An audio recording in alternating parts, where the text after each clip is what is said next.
The Golden Bird, from the Brothers Grimm. The King of the East had a beautiful garden, and in the garden grew a tree that bore golden apples. These apples were always counted, and about the time when they began to grow ripe, it was found that every night one of them was gone. The king was told this, and he ordered a watch to be kept under the tree all night. The king set the eldest of his 3 sons to watch, but about 12 o'clock he fell asleep, and in the morning another of the apples was missing. Then the second son was set to watch, and at midnight he too fell asleep, and in the morning another apple was gone. Then the third son offered to keep watch, but the king at first would not let him, for fear some harm should come to him. However, at last he yielded, and the young man laid himself under the tree to watch. As the clock struck 12, he heard a rustling noise in the air, and a bird came flying and sat upon the tree. This bird's feathers were all of pure gold. And as it was pecking at one of the apples with its beak, the king's son jumped up and shot at it. The shot, however, did the bird no harm. It only dropped a golden feather from its tail and flew away. The golden feather was then brought to the king in the morning, and all his council were called together. Everyone agreed that it was the most beautiful thing that they had ever seen, and that it was worth more than all the wealth of the kingdom. But the king said, "One feather is of no use to me. I must and will have the whole bird." Then the eldest son set out to find this golden bird, and thought to find it very easily. And when he had gone but a little way, he came to a wood, and by the side of the wood he saw a fox sitting. The lad was fond of a little sport, so he took his gun and made ready to shoot at it. Then the fox cried out, "Softly, softly, do not shoot me. I can give you good counsel. I know what your business is, and that you want to find the golden bird. You will reach a village in the evening, and when you get there, you will see 2 inns built on each side of the street. The right-hand one is very pleasant and beautiful to look at, but go not in there. Rest for the night in the other, though it may seem to you very poor and mean." "What can such a stupid beast as this know about the matter?" thought the silly lad to himself. So he shot at the fox, but he missed it, and it only laughed at him and set its tail upon its back and ran into the wood. The young man went his way, and in the evening came to the village where the 2 inns were. In the right-hand one, people were singing and dancing and feasting, but the other one looked very dirty and poor. "I should be a fool indeed," said he, "if I went into that shabby house and left this charming place." So he went into the smart house and ate and drank at his ease, and there he stayed and forgot the bird and his father and the country too. Time passed on, and as the eldest son did not come back, and no tidings were heard of him, the second son set out in search of the golden bird. He met the fox sitting by the roadside, who gave him the same good advice that he had given his brother. But when he came to the 2 inns, his eldest brother was standing at the window where the merrymaking was, and called to him to come in, and he could not withstand the temptation. So he went in, joined the merrymaking, and lived only for pleasure. Time passed on again, and the youngest son, too, wished to set out into the wide world to seek for the golden bird. But his father would not listen to him. "For," said the king, "it is of no use. He is no more likely to find the golden bird than his brothers were. And if he should meet with an accident, he has not the sense to help himself. However, it was at last agreed he should go, for to tell the truth, he would not rest at home. As he came to the wood, he met with the fox, who begged for his life, and gave him the same good counsel that he had given the other brothers. But he spoke kindly to the fox, saying, "Have no fear, little fox, I shall not harm you." Then the fox said, "Sit upon my tail, and you will travel faster." So he sat down, and the fox began to run, and away they went over stock and stone so quickly that their hair whistled in the wind. When they came to the village, the young man got down and took the fox's advice. Without looking about him, he went straight to the shabby inn and rested there all night at his ease. In the morning, the fox came again and met him as he was beginning his journey, and said, "Go straight forward till you come to a castle, before which lie a whole troop of soldiers fast asleep and snoring.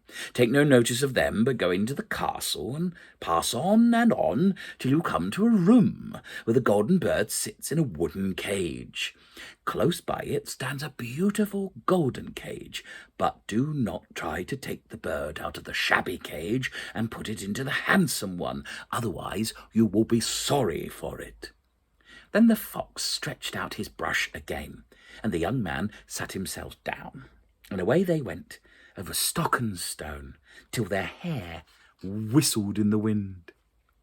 Before the castle gate, all was as the fox has said, so the lad went in and found the chamber where the golden bird hung in a wooden cage. But below stood the golden cage, and 3 golden apples that had been lost were lying around the room.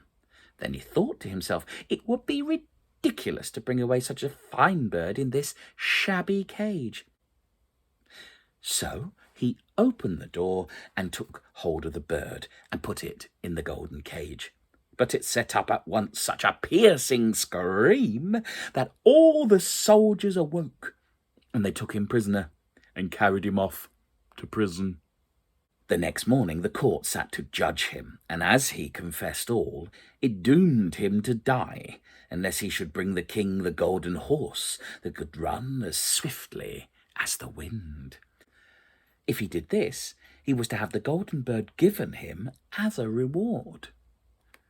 So he set out once more on his journey, sighing and in great despair, when on a sudden he met his good friend the fox sitting in the road. "Now you see," said the fox, "what has happened from your not listening to my advice. I will still, however, tell you how you may find the golden horse, if you will do but as I bid you. You must go straight on till you come to the castle where the horse stands in his stall. By his side will lie the groom fast asleep and snoring. Take away the horse softly, but be sure to let the old leathern saddle be upon him, and do not put on the golden one that is close by." Then the young man sat down on the fox's tail, and away they went over stock and stone till their hair whistled in the wind. All went right, and the groom lay snoring with his hand upon the golden saddle. But when the lad looked at the horse, he thought it would be an insult to have such a fine beast not to put the good saddle on him. But no sooner had the golden saddle touched his back than the horse began to neigh so loud that all the grooms ran in and took him prisoner. And in the morning he was brought before the king's court to be judged, and was at once doomed to die. But the king promised that if he could bring thither the beautiful princess from the golden castle, he should live and have the horse given him for his own. Then he went his merry way again, very sorrowful. But the old fox once more met him on the road and said, "I ought to leave you to your fate. Yet I will once more give you counsel. Go straight on, and in the evening you will come to a castle. Every night, when all is quiet, the princess goes to the bath. Go up to her as she passes, and give her a kiss. and she will let you lead her away. But take care you do not let her go, and take leave of her mother and father, or you will be sorry for it." Then the fox stretched out his tail, and away they went, over stock and stone, till their hair whistled again. As they came to the golden castle, all was as the fox had said, and at 12 o'clock the young man met the princess going to the bath, and gave her a kiss, and she agreed to run away with him, but begged with many tears that he should let her take her leave of her father. At first he said no, but she wept still more, and fell at his feet, till at last he yielded. But the moment she came to her father's bed, the guards awoke, and he was taken prisoner again. So he was brought at once before the king, who lived in the castle, and the king said, "Your life is forfeit, unless in 8 days you dig away the hill that stops the view from my window." The king's son shovelled and dug without respite, and when he had worked for 7 days and had done very little, he grew sad to see that all his work was in vain, and he gave up hope. But the fox came and said, "Lie down and go to sleep. I will work for you." In the morning he awoke, and the hill was gone. So he went merrily to the king and told him that now it was gone, he must give him his princess. The king obliged to keep his word, and away went the young man with the princess. But the fox came again and said to him, "You have done well, but the golden horse goes with the princess." "Ah," said the young man, "that would be a great thing, but how can it be?" "If you will only listen," said the fox, "it can soon be done. When you come to the king of the castle where the golden horse is, and he asks for the beautiful princess, you must say, 'Here she is.' Then he will be very glad to see her, and you will have the golden horse led out as a present to you, and you will mount it and put out your hand to take leave of them, but shake hands with the princess last. When she grasps your hand, lift her quickly onto the horse behind you and gallop away as fast as you can. No one will be able to overtake you, for that horse is swifter than the wind." All went right. The king's son rode away on the golden horse with the princess. The fox said, "When you come to the castle where the bird is, I will stay with the princess at the door, and you will ride in and speak to the king. When he sees that it is the right horse, he will bring out the bird, and when you get it into your hand, ride back as fast as you can and pick up the princess again." This too happened as the fox said. As the king's son was about to ride home with the princess, the fox said, "Now you must reward me for my help."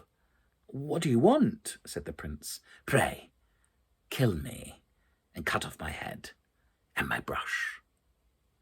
The young man would not do any such thing to so good a friend. So the fox said, "Then we must part. I will at any rate give you good counsel. Beware of 2 things.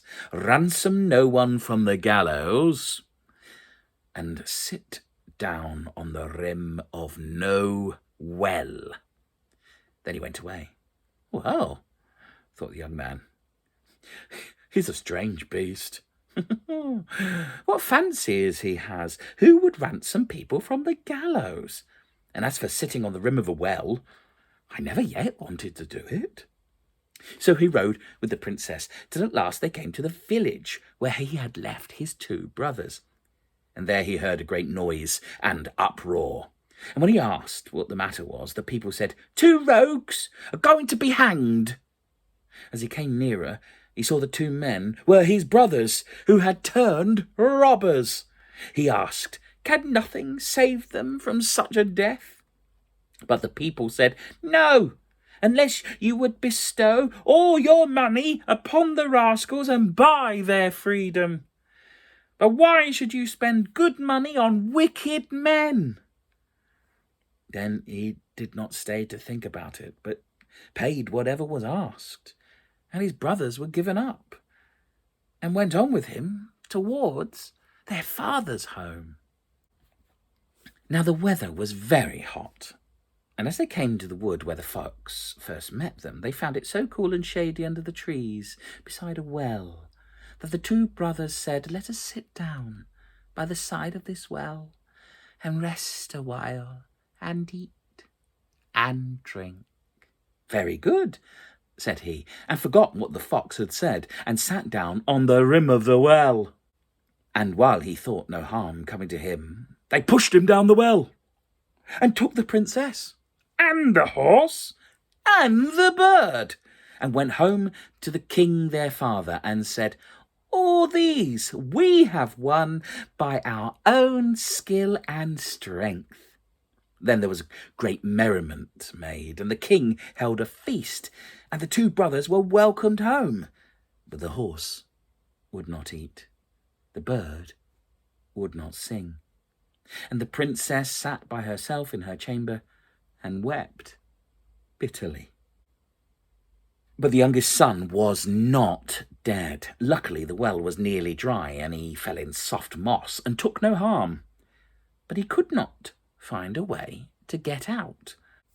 As he stood bewailing his fate and thinking what he should do, to his great joy he spied his old and faithful friend the fox looking down upon him. Then the fox scolded him for not following his advice, which would have saved him from all the troubles which had befallen him. "Yet," said he, "silly as you have been, I cannot bear to leave you here, so lay hold of my brush and hold fast." Then he pulled him out of the well and said to him as he got out, "You are not yet out of danger. Your brothers were not sure you were dead, and have surrounded the woods with guards who are to kill you on sight." So he changed clothes with a poor man who was sitting by the way, and came to the king's court. But he was scarcely within the gate, and the horse began to eat, and the bird began to sing, and the princess left off weeping. The king, in amazement, asked, "What can this mean?" Then the maiden said, "I know not how it is, but I was once so sad, and now I feel so happy. It seems to me as if my true love has come back." And she told him everything that had happened. Although the other brothers had threatened to kill her if she would betray them, the king had all the people who were in the castle brought to his presence, and the young man in his old rags came with them. But the maiden recognized him and fell on his neck. Then the wicked brothers were taken and put to death. But the third son was married to the princess and made the king's heir. But what became of the fox? A long time afterwards, the king's son was walking in the wood when he met the fox, who said, "Now you have all you can wish for, but there is no end to my misfortune, though it is in your power to set me free." And again he besought him, with tears in his eyes, to be so kind as to cut off his head and brush. At last he did so, though sorely against his will, and in the same moment the fox changed into a prince, and the princess knew him to be her own brother, who had been lost a great many years, for a spiteful fairy had enchanted him with a spell that could only be broken by someone getting the bird and by cutting off his head and his brush. The Golden Bird by the Brothers Grimm. I wonder what happened to that poor man in the prince's clothes in the wood.